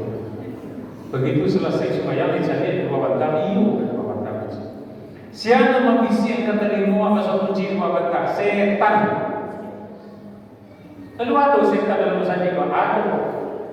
Ada yang menggoda orang sembahyang apa? Pertama, jangan sembahyang. Tinju benar. Lulus ada godaan itu. Ada yang dua, jangan ke masjid. Lulus saja, datang ke masjid. Ada yang godaan setan ketiga. Duduk capek. Jangan sembahyang sunat. Karena aku sembahyang sunat sebelum masuk masjid kan? Sebelum masuk masjid, tetul masjid. Beku masuk masjid, duduk capek. Sembahyang sunat apa? Lain sembahyang sunat. Ada yang godaan capek. Jangan kusuk. Jadi menggoda pada setan kata tunjuk setan itu tak menyerah. Maka banyak orang tak kusuk dalam sembahyang. Siapa yang menggoda? Setan. Maka salah satu supaya setan tak ada oleh tapi awal. Apa kata Nabi? Luruskan dan rapatkan soft. Merapatkan dan meluruskan soft. Tumi wak sejajar, ampu wak itu wasopot. Sekali tiang wak wasopot, sekali tiang kau. Jadi begitu, jangan kasihan sebenarnya sampai mana tak bisa. Memang harus saf lurus dan rapat. Kenapa? Supaya rangka-rangka wasopot tak diisi oleh setan. Nah itulah makanya kenapa luruskan, luruskan. Oleh karena itu ibu-ibu dan bapak buatlah supaya sekusuk mungkin supaya kita mendapatkan surga Firdaus. Apa yang dikaji kita malam hari ini adalah bahwa Isra dan Mi'raj itu adalah perintah menyebut perintah sembahyang, dan sembahyang begitu penting sampai tak ada amalan lain kalau sembahyang benar. Jadi kalau ingin buat sembahyang, kalau ingin mendapatkan pahala dari amalan lain, maka sembahyang. Karena dengan begitu kita akan masuk ke dalam surga. Ustaz, kalau tak sembahyang buat zaman hukumannya. Orang tak sembahyang di dunia itu bisa masuk surga atau masuk neraka. Orang Islam yang bersyahadat kepada Nabi, kepada Allah, dia bersyahadat kepada Nabi, tapi tak pernah sembahyang, tak pernah puasa, tak pernah berzakat, tak pernah berhaji, tapi tidaklah pernah syirik kepada Allah. Mati dia masuk ke dalam surga, tapi sebelumnya dimasukkan ke neraka. Neraka apa dengan bunyi orang tak sembahyang selama hidup? Masalahkakum fis saqar. Apa yang membuat kalian masuk dalam neraka sakar? Qalu, penduduk neraka sakar mengatakan, lam naku minal musallin, kami dulu semasa hidup di dunia tidak pernah sholat. Jadi orang tidak sembahyang dan di dunia itu masuk neraka sakar. Begitu selesai di neraka sakar, dia tidak kekal di dalamnya. Berapa lama penduduk neraka sakar akan berada dalam neraka sakar? Orang tak sembahyang masuk neraka sakar, berapa lama dia kira-kira baru akan masuk dalam surga? Saya memperkirakan sekitar 10 tahun. 10 miliar tahun. Jadi kalau tidak sembahyang masuk neraka sakar dengan 10 miliar tahun, dibakarnya kulitnya di api neraka, baru sesudah itu lah selesai kira-kira akhir dosanya, baru dimasukkan ke dalam surga. Ibu-ibu, bapak-bapak, pernah baca ayat apa ancaman azab di neraka itu? Kullama nadijat juluduhum badalnahum juludan ghairaha. Setiap kulit mereka hancur maka api neraka kami ganti kulit mereka dengan kulit yang baru. Kullama nadijat juluduhum badalnahum juludan ghairaha. Kulit mereka, setiap kulit mereka hancur maka api neraka kami ganti kulit mereka dengan kulit yang baru. Habis dimakan api neraka, utuh kulit kita kembali. Habis utuh kembali. Untuk apa kami mengganti dengan kulit yang baru? Liyadukul azab, supaya mereka merasakan bagaimana pedihnya azab kami. Jadi kalau masuk neraka, habis itu nyomakan kulit yang ada dari neraka, bak utuh kulit yang kembali. Hancurnya utuh kembali. Liyadukul azab, supaya mereka merasakan bagaimana pedihnya azab kami.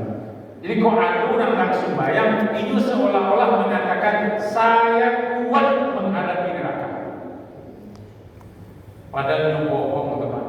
Azab neraka yang paling ringan kata Nabi apa? La rajulun tawdahu ala qadamaihi jamrah. Seseorang yang menginjak kerikil neraka di kakinya, yumli dia di maku, mandi dia banang di kepala. Sekadar itu kerikil neraka tapi injak di kakinya bah, mandi dia banang di kepala. Itu azab neraka yang paling ringan.